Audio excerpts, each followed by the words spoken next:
Hi everyone, welcome back to my channel. Welcome back to this series episodes on the book of Proverbs, Proverbs for life, wisdom for life.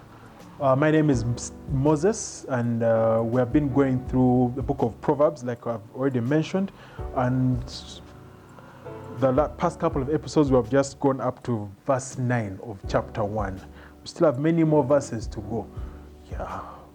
So we are still together for a very, very, very long time. Because I am going to have a long life, so will you, and so will this channel, in Jesus' name.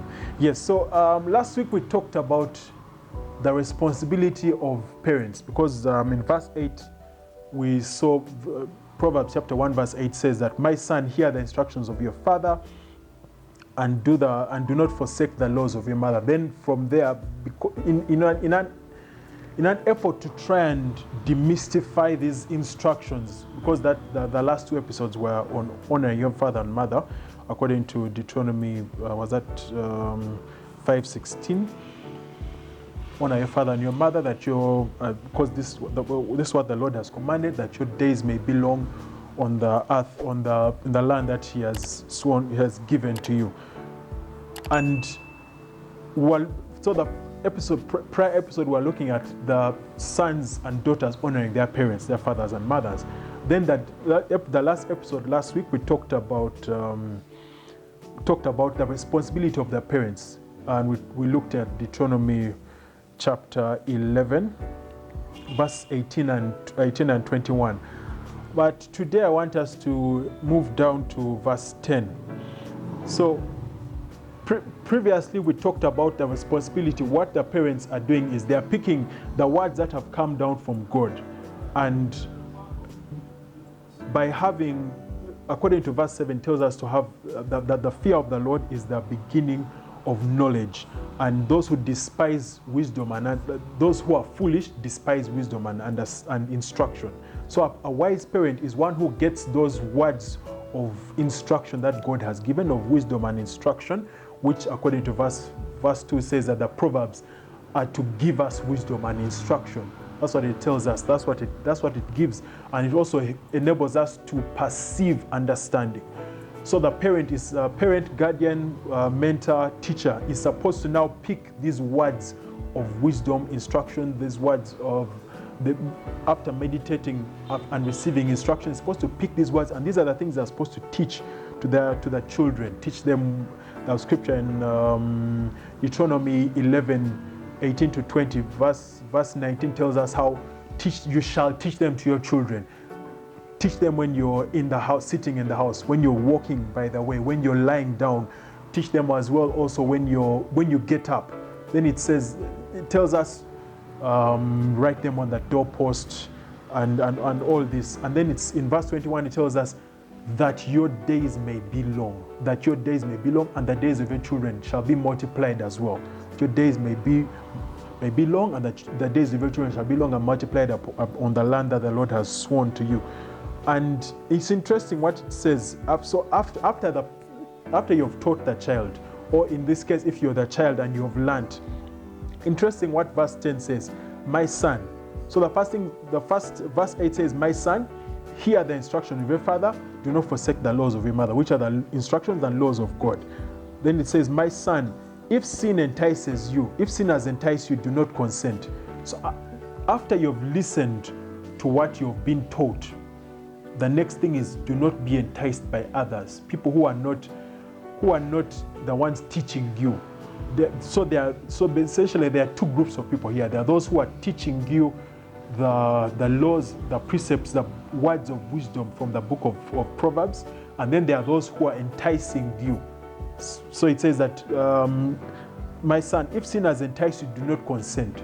So in other words, you're supposed to now be living out the things that you have learned from verse 8 and 9, according to Deuteronomy chapter 11, verse 18 to 21. If you go through that, that's what the parents should be doing, teaching the children. Now the children, after you have learned, what do? You now walk in those ways. The book of Psalms chapter 1 tells us that that you tells us those who are blessed and those who are not blessed. That you do not walk, do not stand in the way of the sinner. Do not sit in the path of the. Do not walk in the way of the sinner. Do not sit in the seat of the scornful. Do not. Let me just read that so that I don't fluff it for us. Psalm chapter 1, verse 1 tells us, "Blessed is the man who walks not in the counsel of the ungodly, nor stands in the path of the sinner, nor sits in the seat of the scornful. But his delight is in the law of the Lord, and in his law does he meditate day and night." So that's what that tells us. Now, back to the book of Proverbs. Proverbs chapter 1 continues to tell us that the same light, really, the same thing. If sinners entice you, do not consent. If they say, "Come with us, let us lie in wait to shed blood. Let us lurk secretly for the innocent without cause. Let us swallow them alive like Sheol," this is hell, "and whole like those who go down to the pit. We shall find all kinds of precious possessions." In others, we shall get into theft and greed and stealing things we have not earned. We shall fill our houses with spoil. In other words, basically going into theft, robbing, and taking things that you have not worked for. We shall fill our houses with spoil. Verse 11 says, "Cast in your lot among us." In other words, come and join us. Bring your heart and your head and your everything. Cast your lot lot among us. Let us all have one pass. In other words, let us go and rob together and put all our skills together. And it says, "My son, do not walk in the way with them." Remember what the Psalm tells us? You are blessed when you do not walk in the path of the ungodly. Yes, it says that do not. So now the thing is, the things that you're being taught, the instructions of your mother, instructions of your father, are supposed to be instructions that keep you away from consenting to sin, from consenting to robbery, consenting to greed and gluttony, and getting into all sorts of wickedness. Then verse 16 says, For their feet run to evil, and they make haste to shed blood." Interestingly, the scripture tells us that when Jesus was talking, was giving the Sermon on the Mount, he talked about one who is angry with his brother being a person who in essence is murdering. Being angry with someone is the same as murdering them. And it's interesting that it is almost the same thing here. Similar thing, for they make haste to shed blood. When you're rushing to shed blood, you're basically rushing towards a space of anger and all these other things. Surely in vain the net is spread in the sight of any bird. In other words, it's telling us clearly, you know what, if you want to catch a bird, don't spread the net and the trap when the bird is seeing. Spread the net and the trap before, and then it will be trapped because it hasn't seen. So, but the act of learning the Proverbs, verse 4 tells us to give prudence to the simple, to the young man knowledge and discretion. The act of learning knowledge and discretion is now the act of you being that bird that is seeing there is a trap here, there is a trap there, there is a trap here. That's what the Proverbs are. They are telling us that it's basically telling us where the pitfalls are, telling us who to honor and who to listen to and who not to listen to, who not to honor. And essentially that's what it is. That's what it's telling us. Do not be enticed by sinners. Do not be enticed by people who are rushing to shed blood, people are rushing to rob, people are rushing to con others. But be the person who instead walks the right path. So in other words, by telling you not to do this, it's telling you to do the other instead. Do not rush to rob, but instead rush to work. There are so many other scriptures we're going to be going through later on in the book of Proverbs, talking about work and about investments about how to grow our wealth and all these other things, about how to increase our wealth slowly by slowly and all that. And we shall get into that with time. But it's essentially telling us, if you're a young man, a young woman, even if you're an old man and an old woman, this is what you need to do. There are people you should listen to, those who are teaching you the laws, the scriptures, the words of life. And then there are those who are trying to get you to do the things of wickedness. So you have to choose. In other words, telling us, choose this day whom you will serve. Are you going to be the one in verse 8 who listens to the father's instructions and listens to the laws of the mother? So, and in so doing, will receive a graceful ornament on your head? Or are you going to be the one who will consent to go and do sinful things and wicked things? Choose this day whom you will serve. Are you going to be serving the one who is teaching you the laws of God, the proverbs, the wisdom, the words of wisdom and instruction for your life? Or are you going to be the one who will say, I am getting these words of instruction for my life and tearing them up, and I'm going to live my life the way I want, rugged and free, wild and free, just the way I want it, where I want it, how I want it. So choose. It's telling us essentially, choose.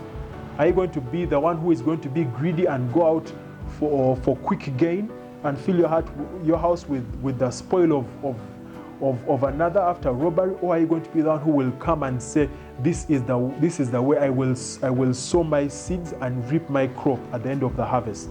Or am I going to go and not sow any seeds, but instead just go and steal someone's crop at the end of that day? So choose. Are you going to be one who will sow a seed and actually tend your crop and have a harvest? Or are you going to be the one who will rob someone else's harvest? The scripture is clear that one of those two is not going to prosper, and it's a person who is robbing another person's harvest. You might have all that you need, and you might think that you have all that you want at this point in time, but later on in life you will actually see that the stark difference, because the same way you're robbing is the same way your children are going to be robbing, and they might even be robbing from you. I once had a story. It might have been a relative of mine, or it might not have been a relative of mine, who was a con man, who was a very, very sly gentleman. He would always be finding the quickest way to find money and receive wealth. And behold, he did this from the time he was a young man, and when he was now in his 60s, his children are now the ones doing the same thing to him. Yet he had not taught them how to steal and how to con.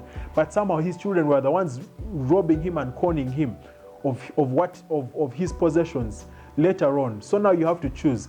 Am I the one who is going to be teaching my children how to live godly, righteous lives? Or am I the one who is going to just let them be the way they want to be, and I do my thing, they do their thing. Do what you want, I do what I want.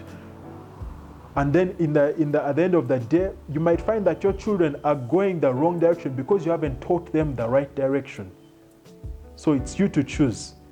Also, you as a child, as a young person, as a young man, a young woman, what have you learned? Are you a wise person who says, a wise man hears and increases in learning, and a man of understanding will attain wise counsel? This is the wise counsel for us. You choose whom you're going to walk with. So that is the session for the day. God bless you. We shall see you in the next episode. See you soon.